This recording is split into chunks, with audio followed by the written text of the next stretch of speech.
Shalom. Shalom. Silakan duduk kembali. Ya, saya bersyukur di pagi hari ini masih memberikan saya kesempatan untuk menyampaikan kebenaran firman Tuhan. Dan di pagi hari ini kita akan belajar dari seorang tokoh dalam Alkitab, tapi namanya tidak tertulis dalam Alkitab, tapi ada ceritanya di dalam Alkitab, dan kita akan belajar bersama-sama. Mari kita sama-sama membuka dalam Yohanes 5 ayat 1. Kita akan baca secara bergantian hingga ayat yang ke-9.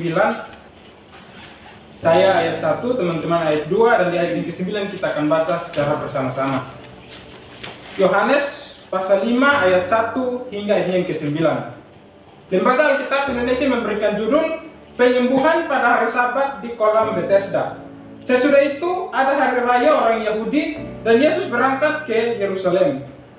Di Yerusalem telah diukur berpanggung ada seseorang bersama seorang Yesus Kristus ada serambinya. Dan di serambi-serambi itu berbaring sejumlah besar orang sakit, orang-orang buta, orang-orang timpang, dan orang-orang lumpuh yang menantikan goncangan air kolam itu.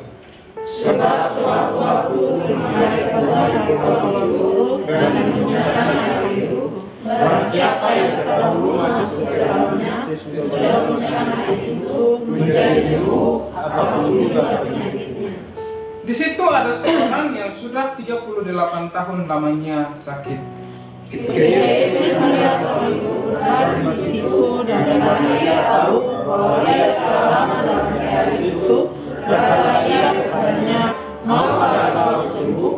Jawab orang sakit itu kepadanya, "Tuhan, tidak ada orang yang mendorongkan aku ke dalam kolam itu apabila airnya mulai goncang. Dan sementara aku menuju ke kolam itu, orang lain sudah turun mendahului aku." Kata Yesus kepadanya, "Bangunlah, angkatlah kakimu dan berjalanlah." 2, 3. Dan pada saat itu juga 10 orang itu lalu ia mengangkat kakinya dan berjalan. Tetapi hari itu hari Sabat. Amin untuk kebenaran firman Tuhan.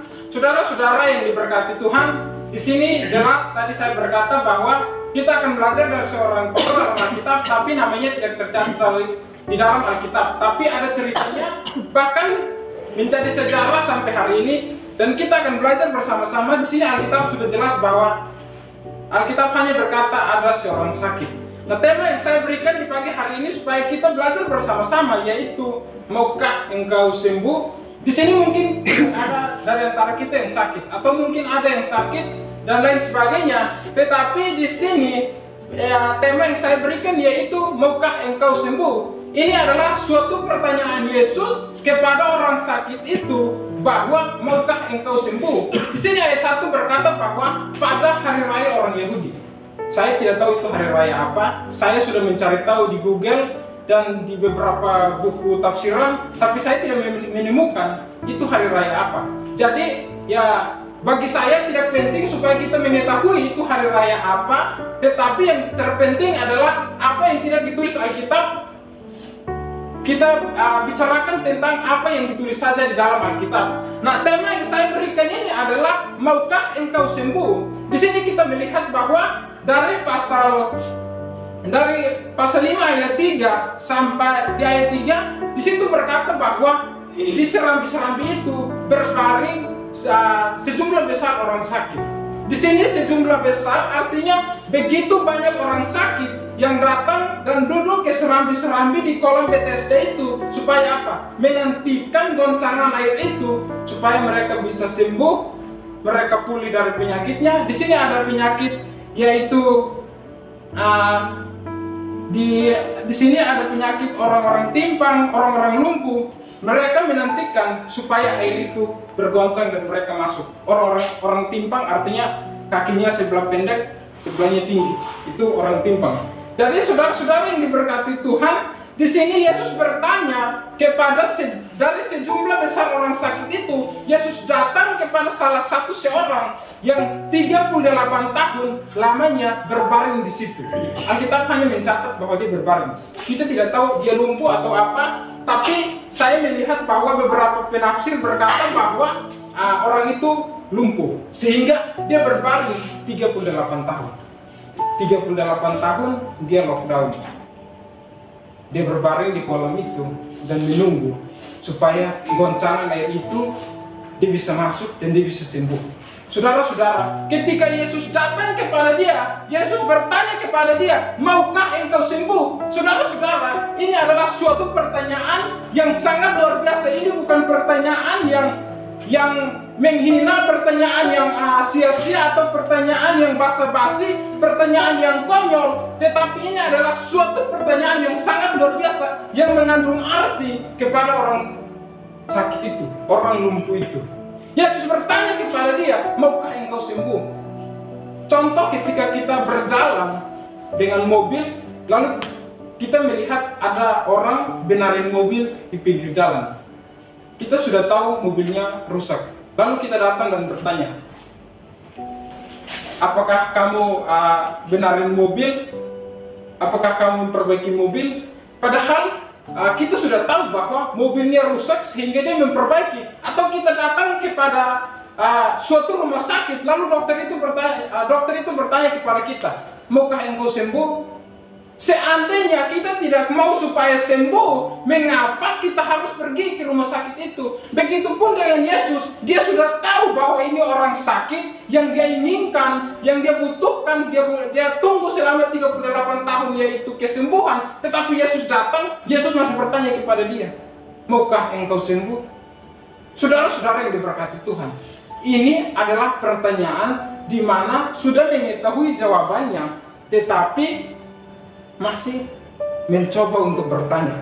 Namun pertanyaan ini yang akan membawa kepada suatu perubahan, di mana perubahan itu akan dialami oleh orang lumpuh itu, orang yang sudah 38 tahun berbaring dan menunggu kolam itu bergoncang. Di sini Alkitab berkata bahwa malaikat Tuhan, ketika malaikat Tuhan turun dan kolam itu bergoncang, maka apapun penyakitnya pasti sembuh. Yang menjadi pertanyaan, pernahkah kolam itu bergoncang? Atau kapankah kolam itu bergoncang? Kita tidak tahu.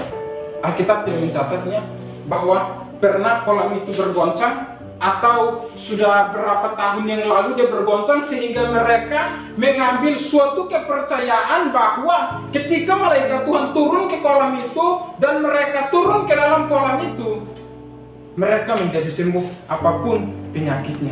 Ketika Yesus bertanya kepada dia, maukah engkau sembuh?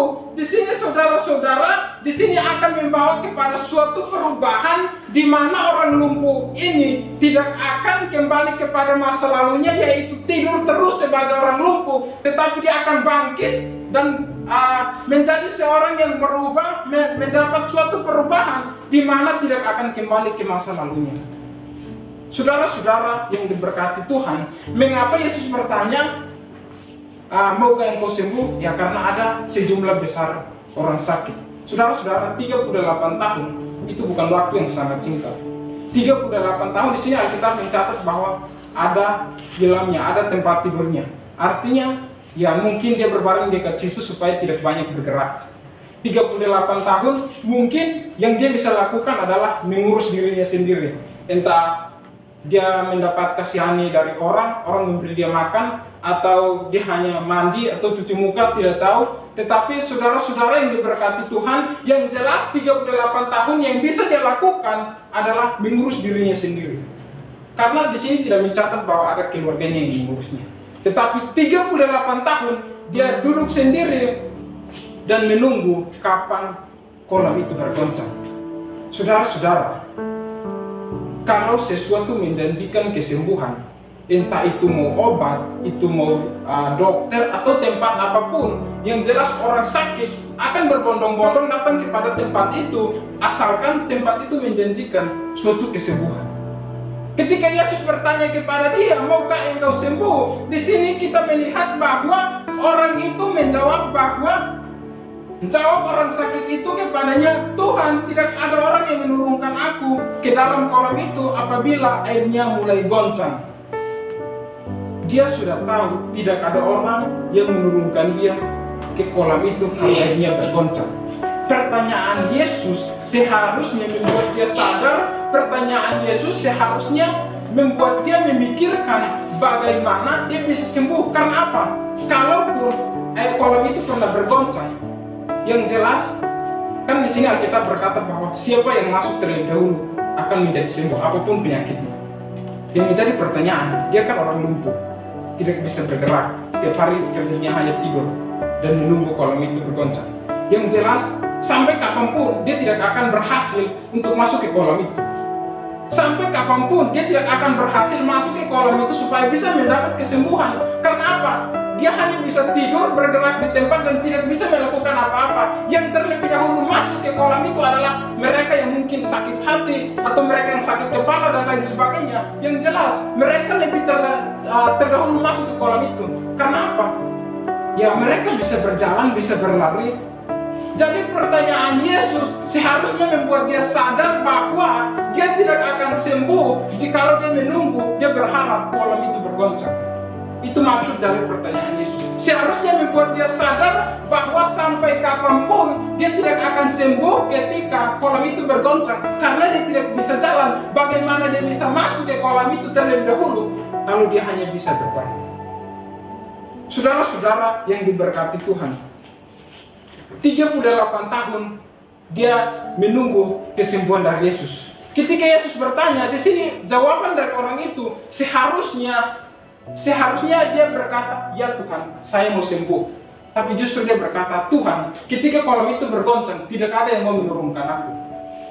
Dia sudah tahu tidak ada yang mau menurunkan, masih terus berharap supaya kolam itu bisa menyembuhkan. Seharusnya ketika Yesus bertanya, dia sadar bahwa yang menyembuhkan bukan kolam itu yang mereka tunggu supaya dia goncang, tetapi yang menyembuhkan adalah Yesus yang bisa menyembuhkan. Seharusnya dia sadar bahwa yang menyembuhkan adalah kolam Yesus yang menyembuhkan, bukan kolam itu.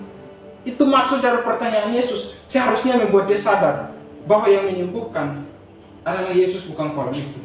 Karena begini saudara-saudara, di sini saya membaca semua ceritanya. Orang ini tidak percaya Yesus, artinya dia tidak beriman. Tapi kok bisa Yesus menyembuhkan dia? Kok bisa Yesus menyatakan kuasanya? Artinya begini saudara-saudara, orang yang tidak percaya saja Yesus masih bisa menyatakan kuasanya. Bagaimana dengan saya dan saudara yang percaya, yang beriman? Bagaimana mungkin Yesus tidak menyatakan kuasanya melalui kehidupan kita? Terkadang kita mau masuk kepada suatu perubahan di mana kita akan meninggalkan segala kenyamanan kita, zona nyaman kita. Kita berpikir, Tuhan, saya tidak ada uang, Tuhan, saya tidak bisa begini begitu. Tetapi Yesus bilang, maukah engkau sembuh? Maukah engkau berubah? Maukah engkau meninggalkan sifat lama kamu? Maukah engkau meninggalkan perubahan lama kamu, di mana dia hanya mendapatkan kasihani dari orang dan dia harus pergi bekerja sendiri, mencari makan sendiri, dan lain sebagainya. Saudara-saudara yang diberkati Tuhan, ketika sesuatu menjanjikan kesembuhan, maka bukan hanya dokter yang bicara. Apapun pasti orang-orang akan ke sana. Ya, demi mendapatkan kesembuhan, pasti orang-orang pergi berbondong-bondong pada tempat itu supaya bisa mendapat kesembuhan. Di sini ketika Yesus bertanya kepada dia menjawab bahwa Tuhan, tidak ada yang mau menurunkan aku. Dia tidak percaya. Saya lihat bahwa orang ini tidak percaya. Di dalam cerita Alkitab, di setiap Injil-Injil, di situ bagaimana kita melihat bahwa ketika seseorang membutuhkan kesembuhan, di situ ada mereka yang datang memohon kepada Yesus supaya bisa mendapat kesembuhan. Mereka mengemis. Ketika Yesus memberikan, mereka memuliakan Allah, mereka bersyukur, mereka kembali dengan berterima kasih, dan lain sebagainya. Tetapi coba saudara baca di seluruh konteks ini. Ketika orang ini sembuh, dia angkat tilangnya, dia pergi tanpa berkata, Tuhan terima kasih, Tuhan bersyukur. Tidak dialami orang ini. Dari semua kisah Alkitab ketika Yesus menyembuhkan orang-orang sakit, hanya dalam kisah ini saya melihat bahwa ketika dia sudah sembuh, sudah tidak percaya, sudah tidak beriman, tetapi dia hanya pergi begitu saja. Sudah mendapat kesembuhan, tetapi tidak berterima kasih, tidak mengucap syukur, tidak memuliakan Allah. Ketika dia sembuh, dia pergi begitu saja. 38 tahun dia menunggu. Tetapi ketika perubahan itu terjadi dalam kehidupannya, dia tidak pernah mengucap syukur kepada Tuhan. Dia hanya pergi angkat tilamnya, justru bertemu dengan orang Farisi yang akhirnya mempersalahkan karena dia memikul tilamnya pada hari Sabat. Justru mereka protes, mengapa Yesus harus begini, mengapa Yesus harus begitu. Yesus berkata bahwa Bapakku juga tidak pernah berhenti bekerja, sehingga sampai sekarang aku pun tidak akan pernah berhenti bekerja. Jadi saudara-saudara yang diberkati Tuhan, ketika kita masuk kepada suatu perubahan, di situ bagaimana ketika Yesus bertanya, maukah engkau sembuh? Artinya, maukah engkau mengalami suatu perubahan di mana yang lama engkau tidak akan mengalami hal itu lagi, tetapi masuk kepada suatu perubahan. Dan perubahan yang kita alami tidak akan terjadi dalam kehidupan orang lain. Di sini dari sekian banyak orang sakit, orang lumpuh, orang timpang, hanya ada satu orang yang Yesus datang dan bertanya kepada dia. Ketika Yesus bertanya kepada dia, jawabannya tidak seperti orang yang percaya Yesus, dan memang dia tidak seperti orang yang percaya Yesus. Dan di situ di ayat yang ke-14 di situ berkata, kemudian Yesus bertemu dengan dia dalam bait Allah, lalu berkata kepadanya, engkau telah sembuh, jangan berbuat dosa lagi, supaya padamu jangan terjadi yang lebih buruk. Jadi saudara-saudara yang diberkati Tuhan, di sini kita sudah melihat, kita sudah membaca, kita sudah mendengar bagaimana orang yang tidak beriman saja Yesus menyatakan kuasanya dalam kehidupannya. Bagaimana dengan saudara? Saya dan saudara sudah percaya Yesus, masa Yesus diam? Pertanyaan Yesus, maukah engkau sembuh? Maukah engkau berubah? Itu tergantung pada jawaban diri kita masing-masing. Karena apa? Perubahan yang kita alami tidak akan semua orang mengalami perubahan itu. Dari sekian banyak orang sakit, hanya ada satu orang yang mengalami perubahan. Amin untuk kebenaran firman Tuhan.